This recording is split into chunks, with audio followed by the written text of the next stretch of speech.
Hello and welcome to my presentation on trauma-informed pedagogy and the resilience project. Today we will look at 3 different strategies that can be used within a classroom setting and applying the principles of the resilience project. Now the resilience project consists of 3 different components: empathy, gratitude, mindfulness. The first activity that we'll complete is with a grade 3 class, and it will be the gratitude flower. So here we have the step-by-step instructions on how to make it. In the middle we have I am grateful for, and then the surrounding petals have a word or a description of something that I am grateful for. Now, when applying this in the classroom, we can use high impact teaching strategies, so setting goals and worked examples. With the ABLES, it reaches the English reading and writing criteria. In the NM model, repetitive, respectful, and relevant. Basically, the themes that are used throughout the activity are the use of language, so the absorption, the transference of meanings. We can create a deeper understanding of self by doing a gratitude activity. We are promoting reflection on surroundings and creating positive culture. And look, every student is capable of expressing gratitude. Some of the classroom modifications that we could use could have a list of words for students to select from. We could enable students to verbalise their petals if they're having trouble with their writing. We can base the task on a specific area of interest to engage differentiated students, and we can challenge students to use different shapes when cutting out. Now, our second activity involves empathy statements, and basically we've got headings: feel, think, say, and do, and we have words describing how you can feel, how you can think, how you can say, and what you can do in particular situations.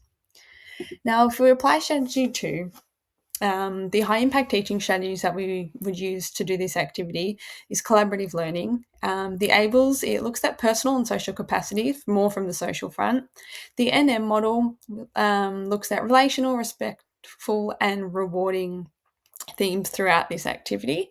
Now look, so we use language, demonstrating meaning and actions with others. We provide opportunity for personal growth. This activity promotes self-belief and safety. It allows students to positively relate to each other, promotes caring relationships, and creates a platform for students to engage in complex and sensitive topics. So modifications that we could use in the classroom while taking part in this activity: students could write down their feelings, thoughts, and actions. We can create specific scenarios. So for example, today I went to the shop and then you can have the students create their own think, feel, and do based on specific scenarios. To encourage collaborative learning, we can place students in groups and alternate partners so that they get to interact with a variety of different people. And if writing is too difficult, then students can also verbalize their response. Now, activity 3 is a mindfulness jar. And basically what you do is you fill a jar with glitter, put the glitter in, shake it, and this is not so much a mindfulness activity per se, but more of an activity where students can grasp the concept of what mindfulness actually is. So as the glitter is shaken, that's a reflection of the thoughts and the feelings and the scrambling that could be occurring within your body during a stressful time. And by taking a moment and watching the glitter, it's a reflection of just sort of stepping back, taking a few moments to gather your thoughts and settling and calming yourself. Now, strategy 3, the high impact teaching strategies that would be used: collaborative learning and metacognitive approach.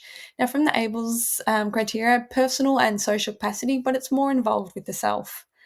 The themes throughout this activity: trains attention, develops the ability to respond to difficult mental and physical experiences, develops an understanding of the internal bodily processes, and creates an understanding of self. Now, classroom implications or modifications that we could use: we could include music in this task as is calming, and we could also guide students through a mindfulness practice as they advance and grasp an understanding. Now, as we can see, strategy 1, setting goals and worked examples, it really focuses on the absorption of language linked to positive culture, articulate vocabulary, and a deeper understanding of self. Strategy 2, collaborative learning, allows people to positively relate to each other and promotes caring relationships. Strategy 3 is based on metacognitive approach, regulation of emotions, a sense of calmness, awareness of environment. Now, here are the classroom implications. I hope you have enjoyed